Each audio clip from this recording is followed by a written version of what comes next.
안녕하세요. 투핸드 볼링 연습군입니다.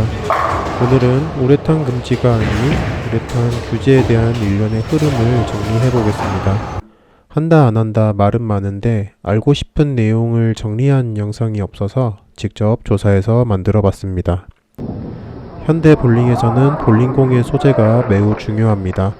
볼링이 스포츠로 확립된 19세기 초반에는 나무를 사용했으나 과학이 발전하면서 플라스틱 소재를 이용하기 시작했고 그 이후 우레탄에 레진을 섞은 리액티브 레진, 그 이외에도 펄이나 솔리드 같은 다양한 소재들을 혼합하여 볼링공에 적용해 왔습니다.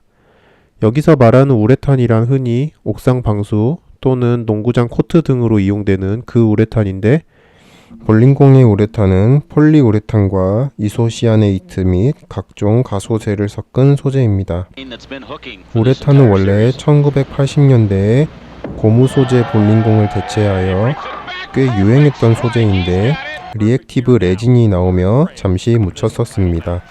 그런데 리액티브는 게임이 진행될수록 오일을 흡수하여 공의 밸런스가 미묘하게 변화하고 볼 표면이 미세하게 다르며 점점 볼 반응이 예측 불가능해집니다.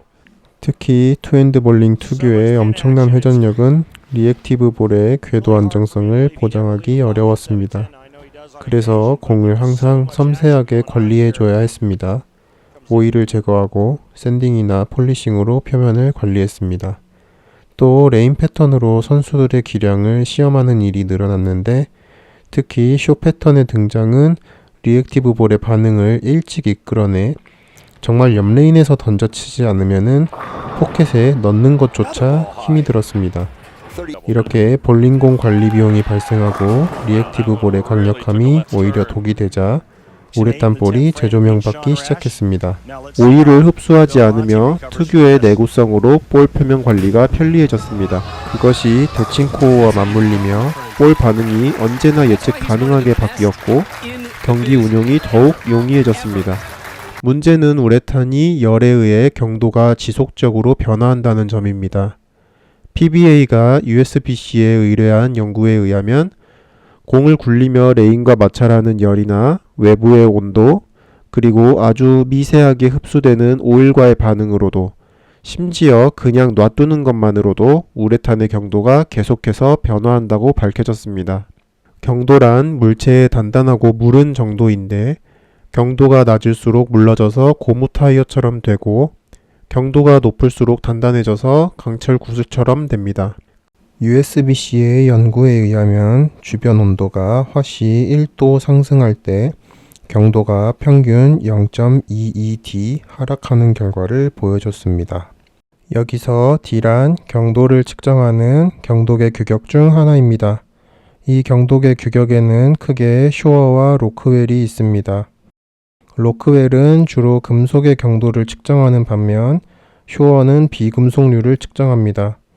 쇼어 규격에는 다시 A, D, OO 등의 규격이 있는데 쓰임새가 각자 다릅니다. 볼링공의 경도를 잴 땐 쇼어 D 장비를 사용합니다. 숫자는 물렁함의 정도를 숫자로 표현한 것입니다. 바늘이 쑥 들어가면 0에 가깝고 100에 가까우면 바늘이 진입하지 못합니다. 그래서 쇼어 D 경도계로 볼링공을 눌렀을 때 대략 60에서 90 정도에 이르고 이것을 60D, 90D라고 표현합니다. 그래서 흔히 스페어볼을 하드볼이라고 하는 이유가 경도가 90D 정도로 딱딱하고 초구볼을 소프트볼이라고 하는데 경도가 70D 중후반 정도로 상대적으로 무릅니다. 그런데 경도가 낮아지면 뭐가 문제일까요? 경도가 낮아지면 표면이 부드러워져 접지 면적이 늘어나게 됩니다. 그래서 무조건적으로 마찰력이 좋아집니다. 볼러들에게 마찰이 뭘 의미하는지 알 것입니다. 볼링은 1번도 마찰이요, 2번도 마찰이요, 3번도 마찰입니다. 아무리 헤비 오일이고 캐리다운이 있어도 접지 면적에 의한 마찰로 다 이겨낼 수 있습니다. 볼러가 오일 패턴이란 걸 크게 고민하지 않아도 되는 부분이 생깁니다. 또한 경도가 줄어 접지 면적이 늘어나면 핀에 부딪힐 때 공의 에너지와 회전 방향이 핀에 그대로 전달되며 핀 액션이 미쳐 날뛰게 됩니다. 또한 우레탄은 오일을 흡수하지 않고 다 밀어놓고 헤집어 놓기 때문에 볼의 반응을 비교적 예측하기 어려운 리액티브 볼을 쓴다는 것은 스스로 확률 게임에서 내려오겠다는 것과 같은 의미가 됩니다. 그래서 한때 볼러들이 웃돈을 주고서라도 생산 일자가 오래됐거나 투구 횟수가 많은 우레탄 볼을 중고 구매하거나 한 대학 시합에서는 선수들이 공을 일부러 용액에 넣어 경도를 30D까지 떨어뜨린 사례도 존재했습니다. 특히 경기 중에 실내 온도가 높다던가 하는 경우 이를 부정행위라고 할 것인지 공의 특성이라고 할 것인지 판단하는 것이 애매해졌습니다. 결국 볼러들은 다 우레탄만 쓰고 다 같은 라인을 쓰면서 경기가 점점 단순하고 획일화되기 시작했습니다. 볼링은 확률 게임입니다. 볼러들은 당연히 높은 확률을 향해 달려갑니다. 예측 가능하고 거의 무조건 돌아와주는 우레탄으로 제일 높은 확률의 라인을 계속해서 공략합니다. 물론 볼러들은 그 좁은 라인 안에서 여러 경쟁이 있지만 밖에서 보는 팬들은 그런 걸 모릅니다. 그저 같은 색의 공을 같은 방향으로 던지는 것처럼 보입니다. 그냥 누가 더 똑같이 잘 굴리냐에 대한 게임처럼 돼버립니다.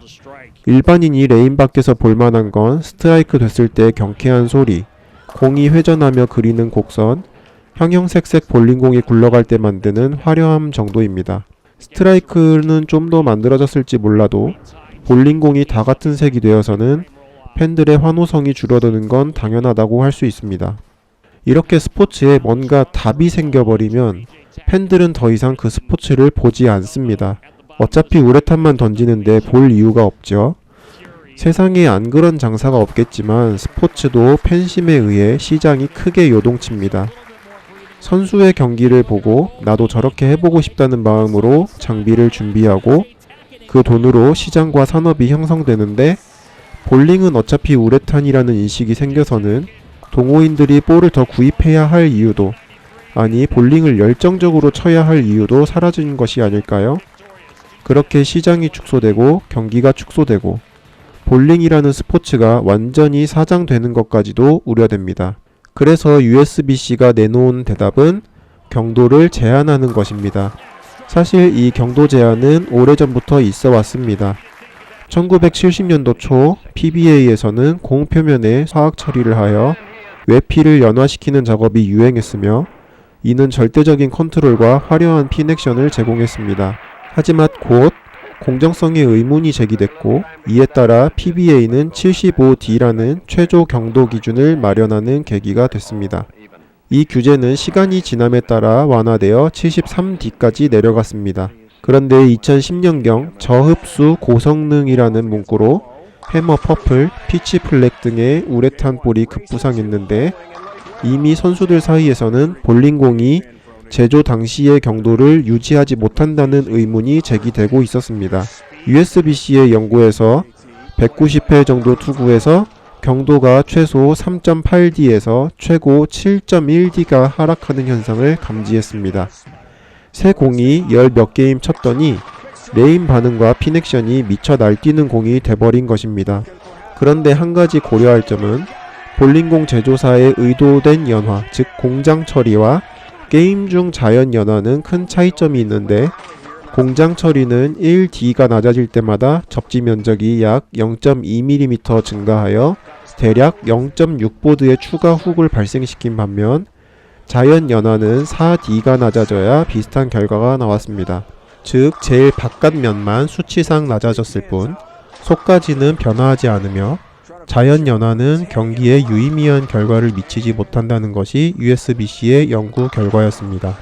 하지만 그럼에도 USBC와 PBA는 이런 식으로 경기의 신뢰성과 공정함을 유지할 수 없다고 판단, 우레탄과 우레탄 계열 공에 더욱더 엄격한 경도 테스트를 시행했고 2020년 초반에 많은 경기에서는 우레탄 공이 단 한 개도 경도 테스트를 통과하지 못하는 사태까지 벌어졌었습니다. 즉 당시 유행하던 해머 퍼플 펄 우레탄 공은 당시 에보나이트의 볼 제작 관행 등으로 인해 73D를 충족하지 못하고 있었던 것입니다.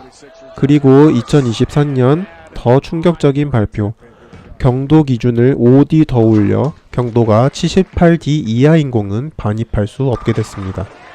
경기 중에 5D 이하의 변화는 없을 것으로 보고 기준을 기존 73D에서 78D로 올린 것입니다.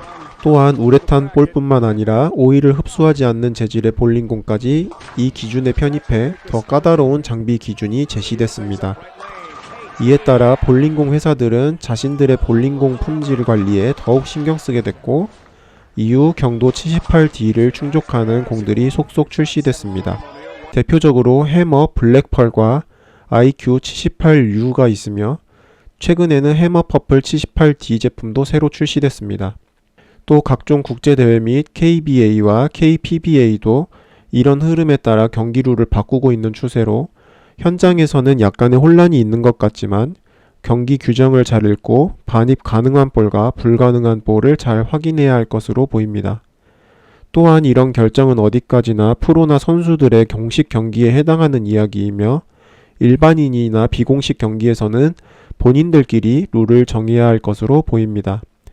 영상 시청해주셔서 감사하고 내용이 잘 정리되어 전달됐길 바랍니다. 네, 해머 퍼플은 어쩐다.